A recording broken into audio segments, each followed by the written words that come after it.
Olá, meu querido viajante de outros mundos, meu querido amante de livros e bolos. Eu sou Edna Feu, bem-vindo ao meu canal e hoje é dia de leitura. Estamos lendo Crônicas de Lemiar, volume 2, A Espada dos Dragões.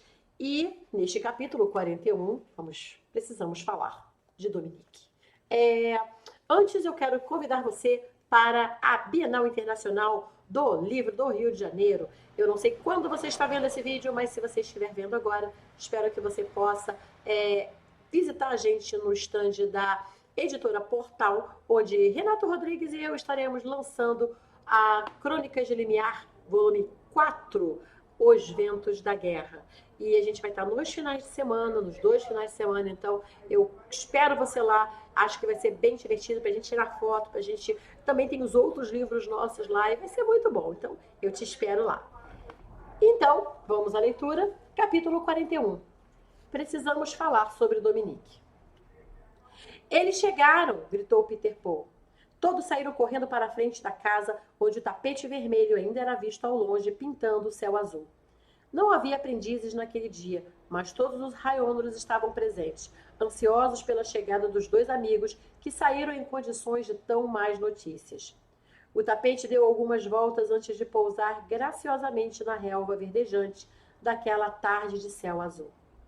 E então todos fizeram silêncio. O casal se levantou e apresentaram o terceiro passageiro, que era tão pequeno que quase foi confundido com o embrulho. Bem, gente, disse Romano, este é Dominique Median.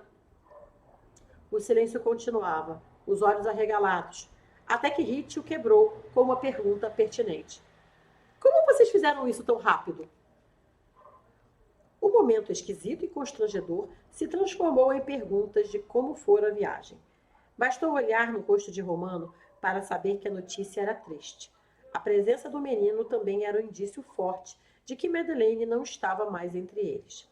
Ajudaram-nos com as poucas coisas que levaram, acompanhando-os até em casa. Poucos minutos depois, Vanna subiu para seu quarto.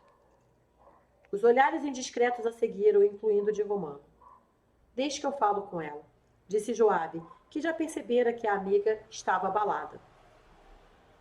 Querem um pouco de água? Perguntou Peter, já pegando uma garrafa de cerâmica com água fresca e copos para eles. No andar de cima, Joabe deu pequenas batidas e entrou sem esperar resposta. Encontrou Vanna de costas, as mãos unidas diante do rosto. — Como você está? Perguntou a noviça, fechando suavemente a porta. A morena se virou para ela transtornada. Moveu a boca, mas nenhum som saiu. Então ela respirou e soltou os braços ao longo do corpo. — Eu não estou pronta para ser mãe. — Bem, respondeu a outra, acho que ninguém está. Vanna andou pelo quarto, desorientada. Como pode isso? Como pode tudo mudar tão de repente? Estava tudo bem, estava tudo ótimo. E agora... Vanna, Joabe se aproximou da amiga tocando seu ombro. Respire. Ela puxou para se sentarem na cama, enquanto Vanna se acalmava. Você deve conversar com Romano. Estou apavorada, Joabe, disse Vanna. Aquela criança me assusta mais do que aquele dragão verde. Joabe pegou em sua mão, fazendo com que ela olhasse em seus olhos. Romano está muito mais assustado que você, Vanna. Lá embaixo, era nítido que o que Joabe falara estava certo. Romano estava com a criança no colo, respondendo às perguntas sem muita atenção, sempre olhando na direção das escadas, até que Gruff pegou o menino. Eu fico com ele. Vá lá falar com ela. Ele agradeceu e subiu hesitante as escadas. A viagem de volta fora muito mais tensa e silenciosa do que a de ida. Eles não podiam falar nada sobre o assunto, pois a criança poderia ouvir. Não falavam sobre isso nem quando ele dormia. Talvez não estivessem prontos para encarar o assunto. Ele bateu suavemente na porta e entrou. Joabe, que já esperava que ele fosse aparecer, apertou a mão de Vanna, como se isso pudesse aumentar sua confiança de que tudo fosse dar certo. Levantou-se e deixou os 2 sozinhos. Vanna continuou sentada na cama, a respiração meio alterada pelo nervosismo, os olhos brilhantes diante da surpresa e da dúvida sobre o que fazer a partir dali. Ele ficou de pé diante dela, parecendo tão confuso quanto ela, só que mais conformado. Eu não quero ser mãe, Romano, disse ela. Os olhos dele demonstraram uma tristeza súbita. Ela se levantou. Não agora. Eu não estou pronta para isso. Eu não tenho ideia de como criar uma criança. E você acha que eu tenho? Perguntou ele. Acha que eu estou pronto? Mas você comeu a torta antes do almoço, acusou ela, com passos firmes na direção dele. Eu nem comi os legumes. Eu sou virgem, pelo amor dos deuses. Como é que eu vou ser mãe se nem comi a torta? Ela andou nervosa pelo quarto. E se ele cair? E se ele ficar doente? O que ele come? Sabe o que ele come? Eu não tenho leite. Vana, que vida nós podemos dar para ele? Nós entramos em lugares assombrados e brigamos com dragões e magos homicidas. Vana, e como vamos contar a ele sobre as moças? Porque teremos que contar a ele algumas coisas para ele não comer a torta antes do almoço, que nem o pai dele. Vana, e como vamos contar para ele? Vana! A voz mais firme do rapaz a trouxe de volta de seu mundo delirante. Ela parou e o olhou e ele estava diferente. Os olhos estavam marejados e ele estava muito tenso. Até que os ombros dele caíram como numa derrota. Não posso pedir para você fazer isso. Eu entendo. Mas vou pedir a si mesmo. Ele andou até ela, desarmado e vulnerável, como ela poucas vezes o vira. Você tem escolha. Pode virar as costas e sair. Mas eu não tenho. Eu não posso virar as costas e ir embora, porque Dominique não tem mais ninguém. E eu não sei se vou conseguir fazer isso sem você. Então, mesmo sabendo que não é justo pedir isso a você, eu vou lhe pedir.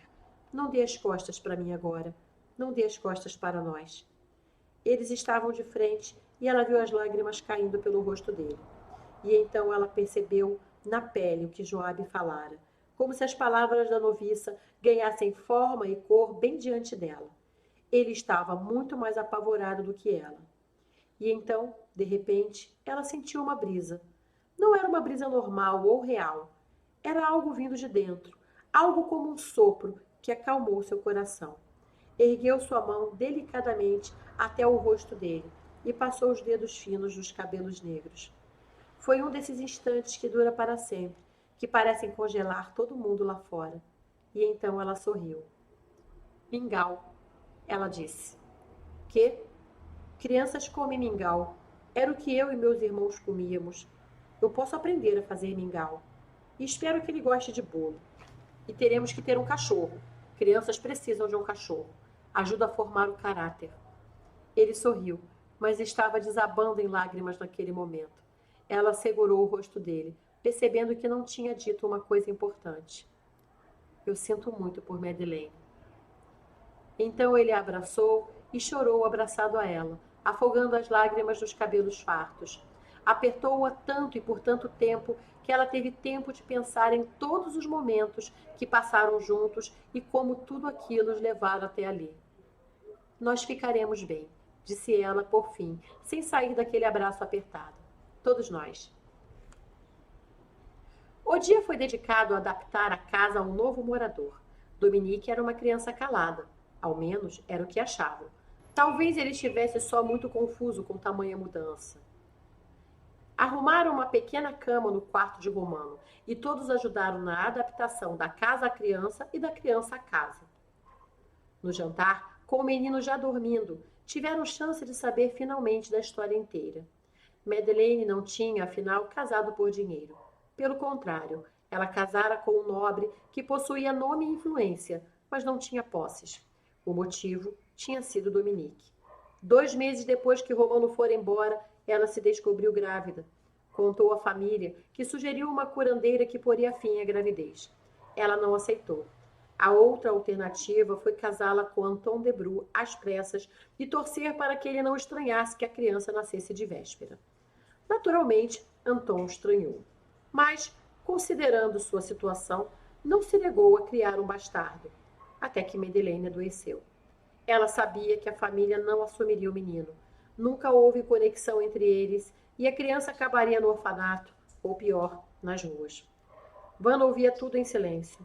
Tudo o que queria era descobrir que Madeleine era uma pessoa mesquinha e ridícula e agora sabia que a mulher era uma santa. Considerando que ela mesma nunca tivera tendências santificadoras e tinha mais defeitos que virtudes, nunca conseguiria tirar Madeleine daquele posto. Teria que viver com esse fantasma santo. Alguém tocou seu ombro e ela viu Rich sorrindo para ela como se ele estivesse lendo seus pensamentos. Acredite, disse ele, as coisas ficam melhores com o tempo e alguns fantasmas acabam indo assombrar alguma masmorra por aí. Ela sorriu. Não importava como ele sabia o que ela estava pensando. As palavras dele lhe fizeram bem. Naquela noite dormiram cedo, porque tinha sido um dia longo, confuso e emocionalmente desgastante. Dominique saiu de sua caminha improvisada e ficou de pé com seu cachorrinho de pano na frente da cama de Romano, que dormia profundamente. Então o menino saiu do quarto e foi para o quarto da frente, cuja porta estava apenas encostada. Ele a empurrou e entrou no quarto onde Vanna dormia. Enfiou-se embaixo das cobertas com ela e encaixou-se em seu corpo quente. E assim, ambos dormiram a noite inteira. Muito obrigada, espero que você esteja gostando. Lembrando que o primeiro volume está todo em áudio aqui no canal e é só você assistir. E aproveito também para te fazer o convite de participar do grupo Livros com Bolo, que tem sempre uns bate-papos bem legais e onde eu disponibilizo várias coisas gratuitamente. Muito obrigada, um super beijo e até o próximo capítulo. Até mais.